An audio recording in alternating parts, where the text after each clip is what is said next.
Seguimos.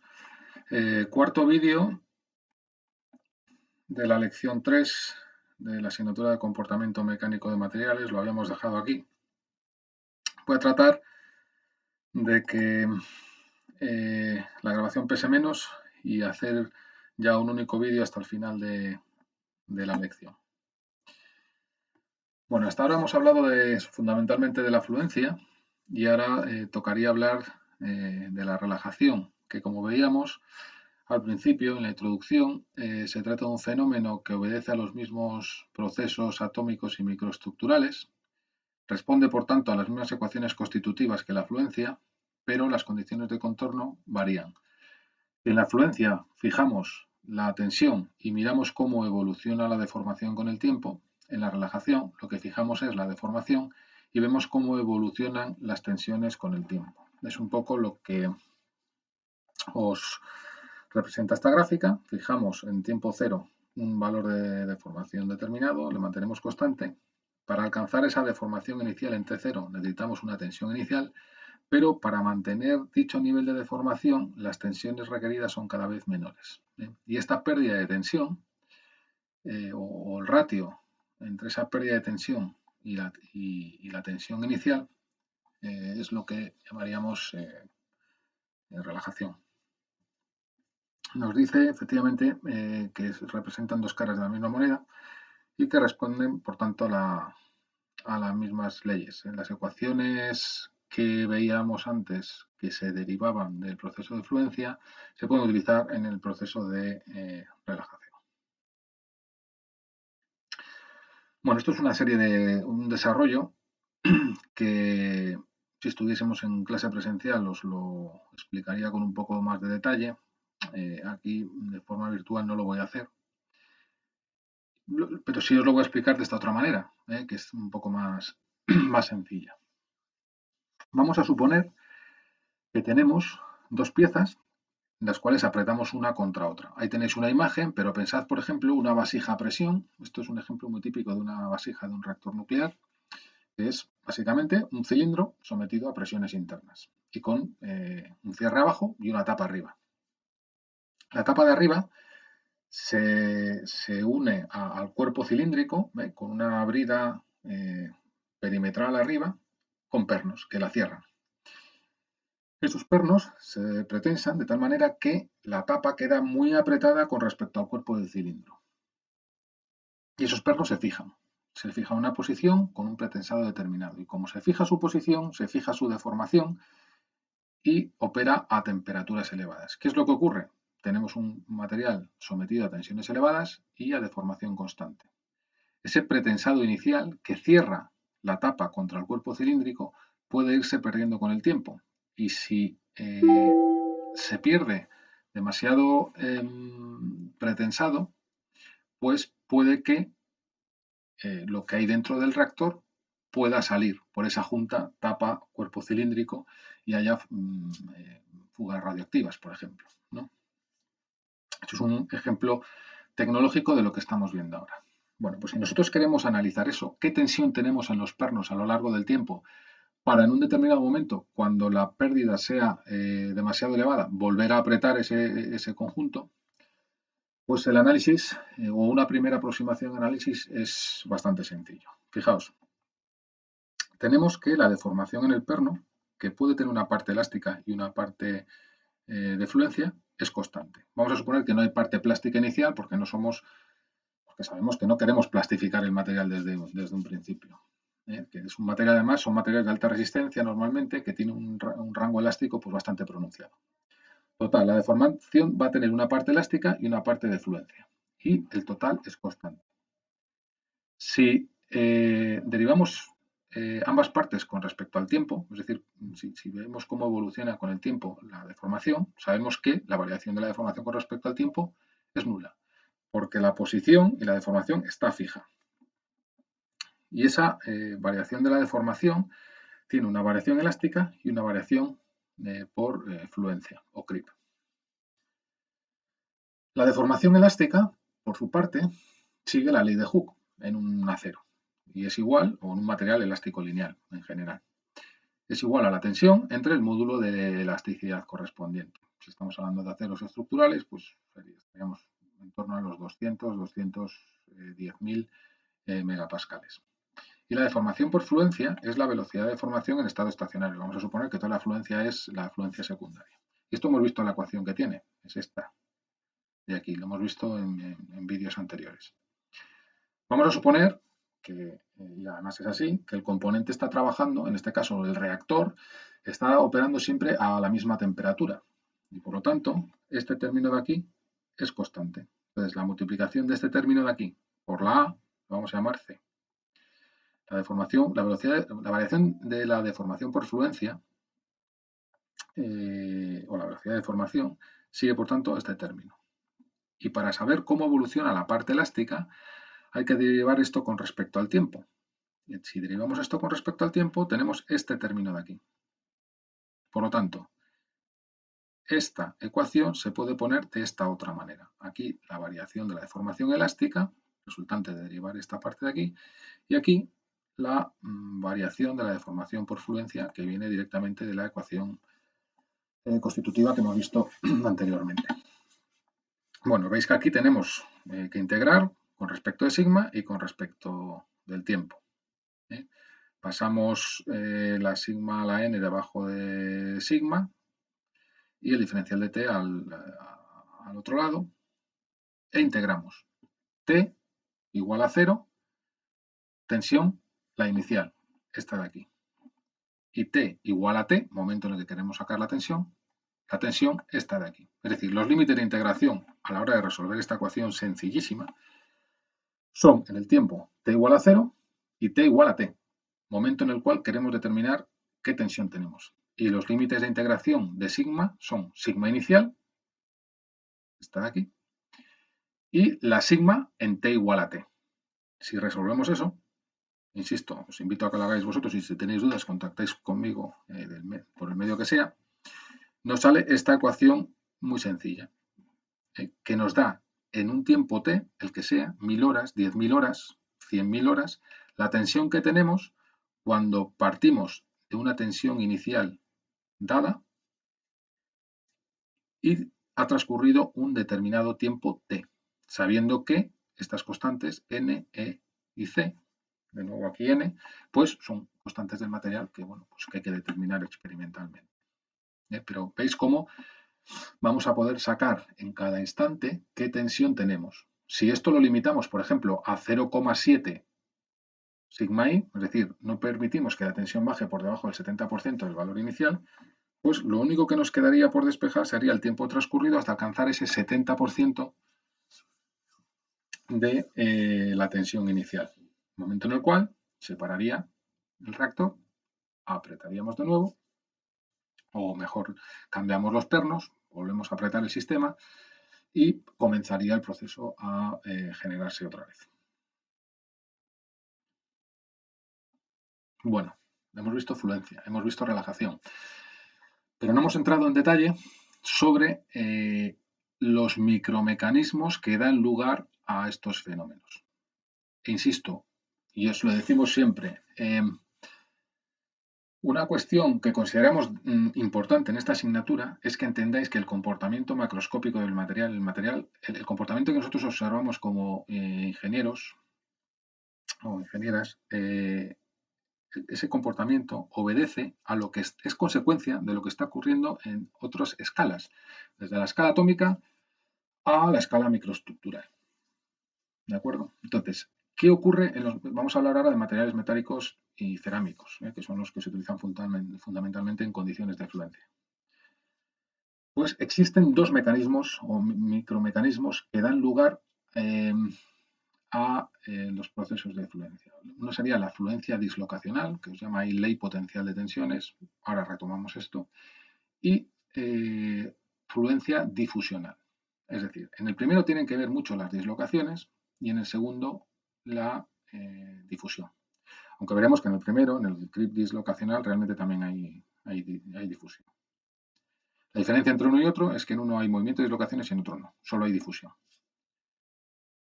En todo caso, como digo, ambos mecanismos, el creep o la fluencia dislocacional y la fluencia difusional, dependen de fenómenos difusivos. Es decir, hay un movimiento de materia en estado sólido. Átomos que están inicialmente en un sitio terminan en otro, siguiendo una serie de leyes en las cuales no se entra en esta asignatura. Por lo tanto, van a seguir, con respecto a la dependencia de estos fenómenos con la temperatura, van a seguir una ley tipo Arrhenius como la que veíamos en vídeos anteriores. Vamos a empezar con el clip dislocacional. Recordad de la lección anterior que dedicamos en clase presencial a la plasticidad, lo que eran las dislocaciones, un tipo de defectos planares, una especie de plano atómico que se intercala en la estructura cristalina, digamos, ideal. Hemos visto que esas dislocaciones, si la tensión es suficientemente alta, pueden entrar en movimiento. Ese nivel de tensión no es otro que el límite elástico. Y si seguimos aumentando la tensión, más y más dislocaciones van a seguir moviéndose, a la par que otras terminan ancladas en defectos que hay en la estructura cristalina. Bueno, pues en el clip dislocacional ocurre lo mismo. Las dislocaciones que sabemos que hay en gran cantidad en el material van a ponerse en movimiento. Y además eso sabemos que no es reversible. Es decir, si deja de actuar la tensión, no van a volver a su posición original. Por lo tanto, son deformaciones plásticas. En todo caso, hay algo que cambia con respecto a las dislocaciones. Cuando teníamos comportamiento plástico a bajas temperaturas, la dislocación se movía hasta que quedaba anclada o liberada definitivamente. En este caso, la dislocación va a poder quedarse anclada, pero ocurre que los fenómenos difusivos van a ayudar a que termine desanclándose. Ahora veremos cómo. Entonces, el movimiento de dislocación debe vencer la resistencia intrínseca de la red y el efecto de la obstrucción de los obstáculos presentes para liberarse de ellos. Cuestión que a bajas temperaturas solo podía liberarse de ellos si seguíamos aumentando el nivel tensional. Nos dice aquí también, en el último párrafo, que la difusión de átomos, asistida por el estado tensional y por la temperatura, puede desbloquear esas dislocaciones, permitiendo con ello el incremento gradual de las deformaciones y, por lo tanto, ese efecto viscoso, esa deformación por fluencia de la que llevamos hablando toda la lección.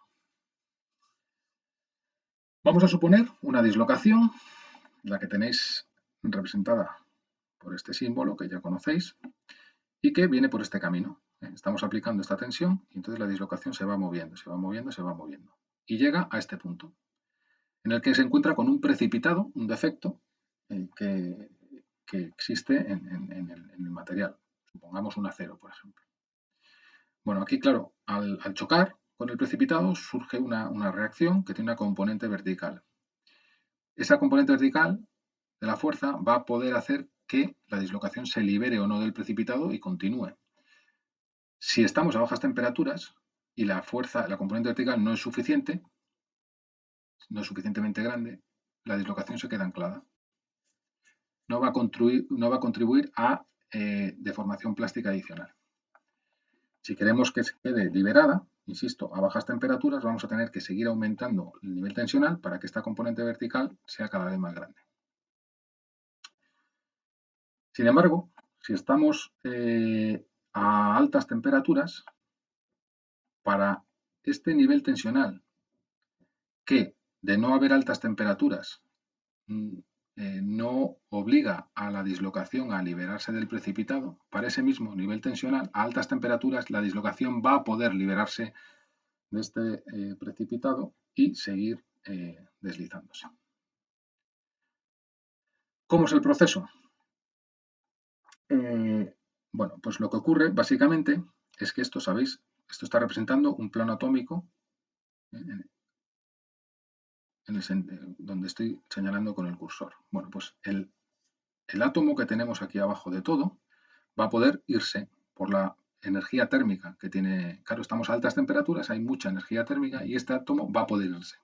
De tal manera que la dislocación sube un poco más, una posición atómica. El siguiente átomo va a poder irse también. El siguiente átomo va a poder irse y llega un momento que se libera y sigue avanzando. Esto es lo que se llama escalado, climbing, en inglés, de las dislocaciones. Y requieren difusión atómica. Hay átomos que se están yendo de su posición a otra, donde sea. y se desarrolla, se necesitan temperaturas superiores al 30% de la temperatura de fusión si estamos hablando de metales. Claro, bueno, aquí, fijaos, es este átomo el que se va. Después iría el siguiente, aquí. Y como resultado, esta dislocación que inicialmente estaba a esta altura, termina estando a esta y se puede liberar del precipitado. ¿Qué es lo que ocurre? Tenemos distintos rangos de temperatura. Siempre hablando de temperaturas altas, porque estamos por encima del 30% de la temperatura de fusión. Si son dentro de ese rango, la parte baja, entre el 30 y el 50% de la temperatura de fusión en grados Kelvin, los átomos de la dislocación se van por el núcleo de la dislocación, es decir, por aquí abajo, esa especie de conducto que queda debajo de la dislocación y que es el camino más fácil. Sin embargo, si estamos ya en el rango de dentro del rango de temperaturas altas, estamos en la parte superior, entre el 5 y ya casi la temperatura de fusión, este átomo de aquí no solo se va a poder ir por el núcleo de la dislocación, sino que se va a poder ir por el volumen, por cualquier parte del volumen del material. Y por lo tanto es más fácil, tiene más caminos por donde irse el átomo, se va a producir de forma más rápida. En todo caso, el proceso es el siguiente. Viene por aquí de la dislocación, se queda anclada, empieza a haber difusión en la parte inferior del plano de la dislocación se libera del precipitado hasta que se encuentra con otro. Vuelve a producirse el mismo proceso de escalado y de nuevo el mismo proceso. De tal manera que la dislocación pues, sigue un recorrido tal que así. Claro, es un proceso que es gradual, no se produce de forma instantánea y de ahí el carácter diferido en el tiempo de la deformación por fluencia. A su vez, claro, el fenómeno de difusión depende de leyes tipo Arrhenius, por lo tanto ese tipo de ecuaciones tienen que utilizarse a la hora de analizar este fenómeno. En tanto en cuanto el coeficiente de difusión depende de la temperatura, de tal manera que cuanto mayor sea la temperatura, mayor es el coeficiente de difusión, pues el efecto de la temperatura en el crip dislocacional pues es evidente.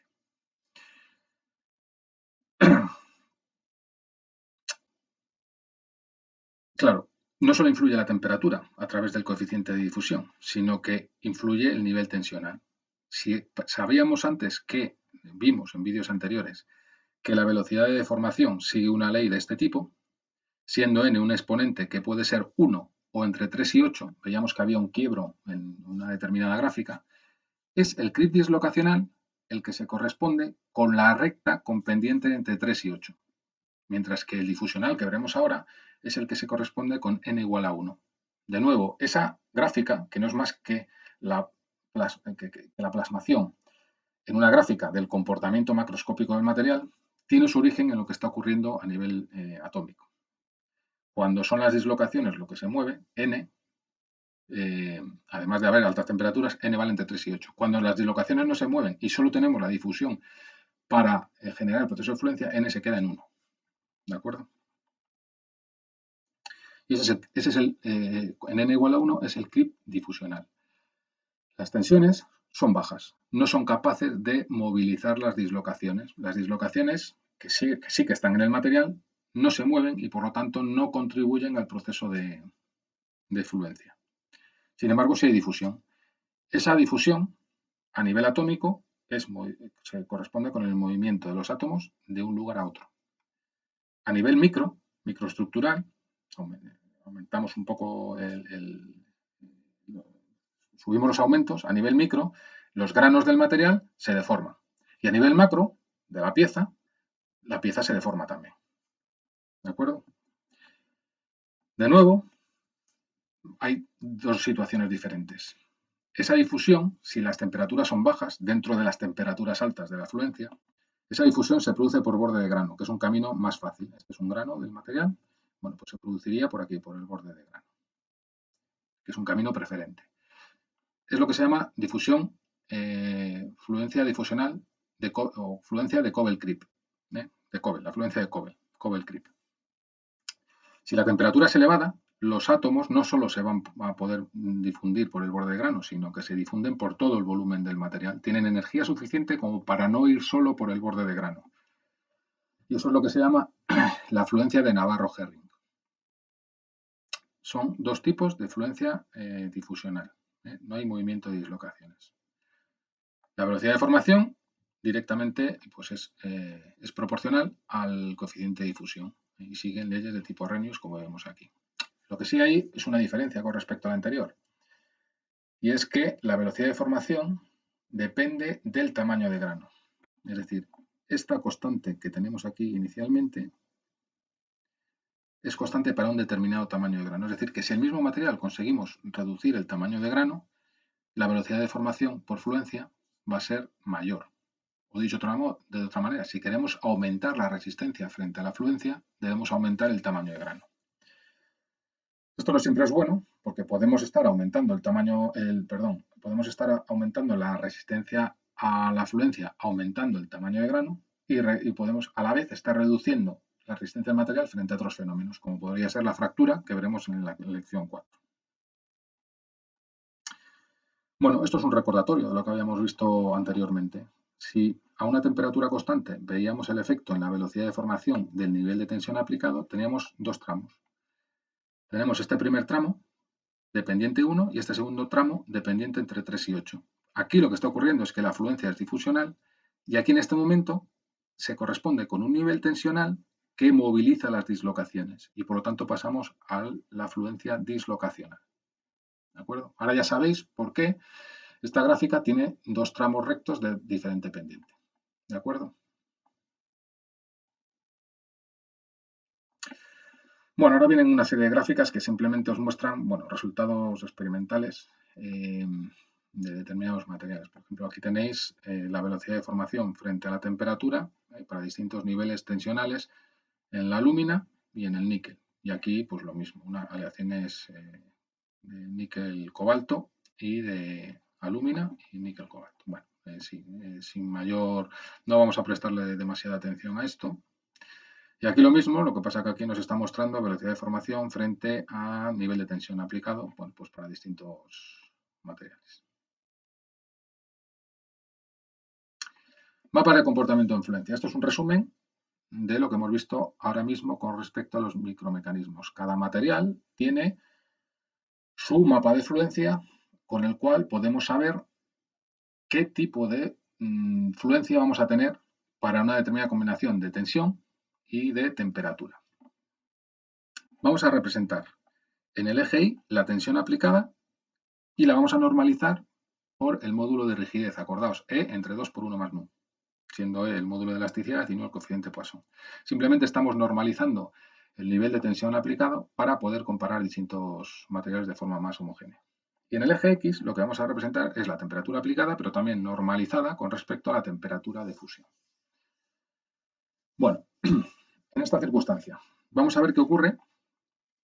Estamos por encima de este nivel tensional, que se correspondería con el límite elástico, tenemos plasticidad. Si tenemos bajas temperaturas y tensiones por debajo del límite elástico, tenemos solo elasticidad. ¿De acuerdo? Y es esta zona donde tenemos fluencia. Tenemos temperaturas elevadas, estamos en torno por encima del 50% de la temperatura de fusión, incluso aquí estaríamos hablando ya del 0,3, ese límite inferior que hemos marcado anteriormente. Y tenemos también tensiones, inferiores aquí, en este caso al límite elástico, y de cuyo nivel depende que estemos en un tipo de dislocación u otra. Entonces, repasando lo que hemos visto anteriormente, si tenemos tensiones elevadas, es esta zona de aquí, es una zona de tensiones elevadas y distinto nivel de temperatura. Tensiones elevadas y temperaturas bajas es fluencia dislocacional asistida por una difusión en el núcleo de la dislocación. Mientras que si estamos aquí, son tensiones elevadas y temperaturas elevadas, tenemos fluencia dislocacional, pero asistida por una difusión que se produce en el volumen del material. ¿De acuerdo? Y toda esta zona es fluencia dislocacional, mientras que esta zona que queda aquí es la fluencia difusional. Aquí no hay movimiento de dislocaciones porque no tenemos tensiones suficientemente elevadas. Entonces, si tenemos tensiones bajas y temperaturas bajas, tendríamos la fluencia de Coble con la difusión produciéndose en borde de grano. Y si tenemos temperaturas muy altas y tensiones bajas, tendríamos la fluencia de Navarro-Herring o fluencia por difusión que se produce en el volumen, en todo el volumen del material. Insisto, esto es lo que se llaman mapas de comportamiento e influencia, que en principio pues tenéis que saber construir y explicar cada área lo que es, insisto. Flujo plástico, elasticidad, todo esto fluencia. Aquí tendríamos la fluencia dislocacional, aquí tendríamos la difusional y habría que distinguir dentro de la dislocacional y la difusional pues los distintos tipos que hay. Bueno, otra forma de representar los mapas de comportamiento. En este caso representamos también la velocidad de formación en estado estacionario, normalizada, y el nivel de tensión aplicado, normalizado. Y lo que tenemos es que para tensiones elevadas, aquí pues tendríamos la plasticidad convencional que hemos visto en la lección 2, y aquí tenemos otro tipo de comportamientos. Entonces, fijaos, ¿qué es esto que estáis viendo aquí? Esto que veis aquí, fijaos, es una recta, perdón, es una línea compuesta por dos tramos rectos de distinta pendiente. Es para una determinada, nos da la relación entre la velocidad de formación y la tensión aplicada para una determinada temperatura. Fijaos que pone temperatura constante. Esto, fijaos, esta línea, que es un doble tramo recto, no es más que esto, para una temperatura. Entonces, para otra temperatura, pues tendremos otro par de rectas. Y esta línea que tenéis aquí no es más que el recorrido de este punto, de este quiebro que tiene el comportamiento en fluencia del material, cuando pasamos de fluencia difusional a fluencia dislocacional. ¿De acuerdo? A medida que vamos para acá, pues la temperatura cambia. De tal manera que, ¿qué es lo que tenemos aquí? Fijaos, aquí tenemos difusión en el núcleo y aquí tenemos difusión en el volumen. Es decir, al ir hacia arriba y hacia la izquierda, pues estaría aumentando la temperatura. ¿De acuerdo?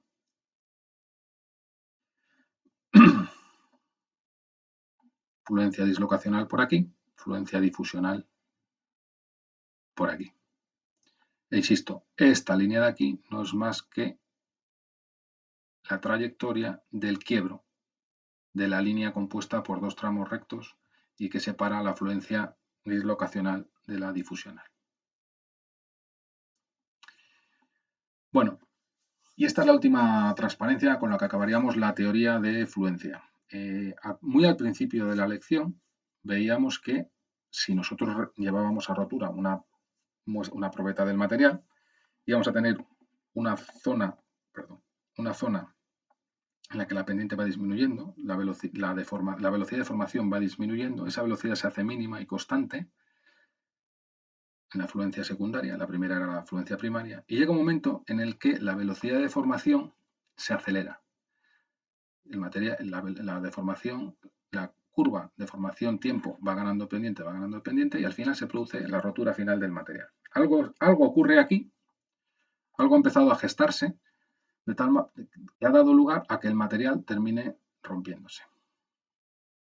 Algo distinto de todos los micromecanismos que hemos visto anteriormente. Bueno, pues lo que ocurre, y aquí tenéis una muestra sobre un material real, es que en borde de grano empiezan a aparecer cavidades. Esas cavidades van haciéndose cada vez más grandes y terminan uniéndose, generando fisuras que dan lugar a la rotura final del material. Y así es como la fluencia da lugar finalmente a el fallo del material, que es al final lo que queremos evitar. ¿De acuerdo? Bueno, pues en la práctica, si nosotros queremos controlar materiales que trabajan a altas temperaturas, lo que se suele hacer son, por ejemplo, réplicas metalográficas. Uno va in situ y se está analizando una tubería, hace una réplica metalográfica que no es más que pulir mucho el material, atacarlo con un producto químico, poner un film encima, dejar con un producto determinado, dejar que eso trabaje un rato, levantamos el film y ese film lleva impresa la microestructura del material. Esa microestructura del material se puede ver en microscopio y se pueden ver las cavidades que hay. Y muchas veces el análisis no es más que ver la cantidad de huecos, de cavidades que tenemos en la réplica metalográfica y compararlo con unas muestras patrón, hasta que la normativa correspondiente nos dice que cuando alcanzamos un nivel determinado de cavidades, pues eso hay que sustituirlo porque estamos cerca de la rotura. Eso sería, por ejemplo, una manera de trabajar, que hay otras. Pero para el nivel en el que estamos, asignatura de segundo de grado, con esto sobra. ¿De acuerdo?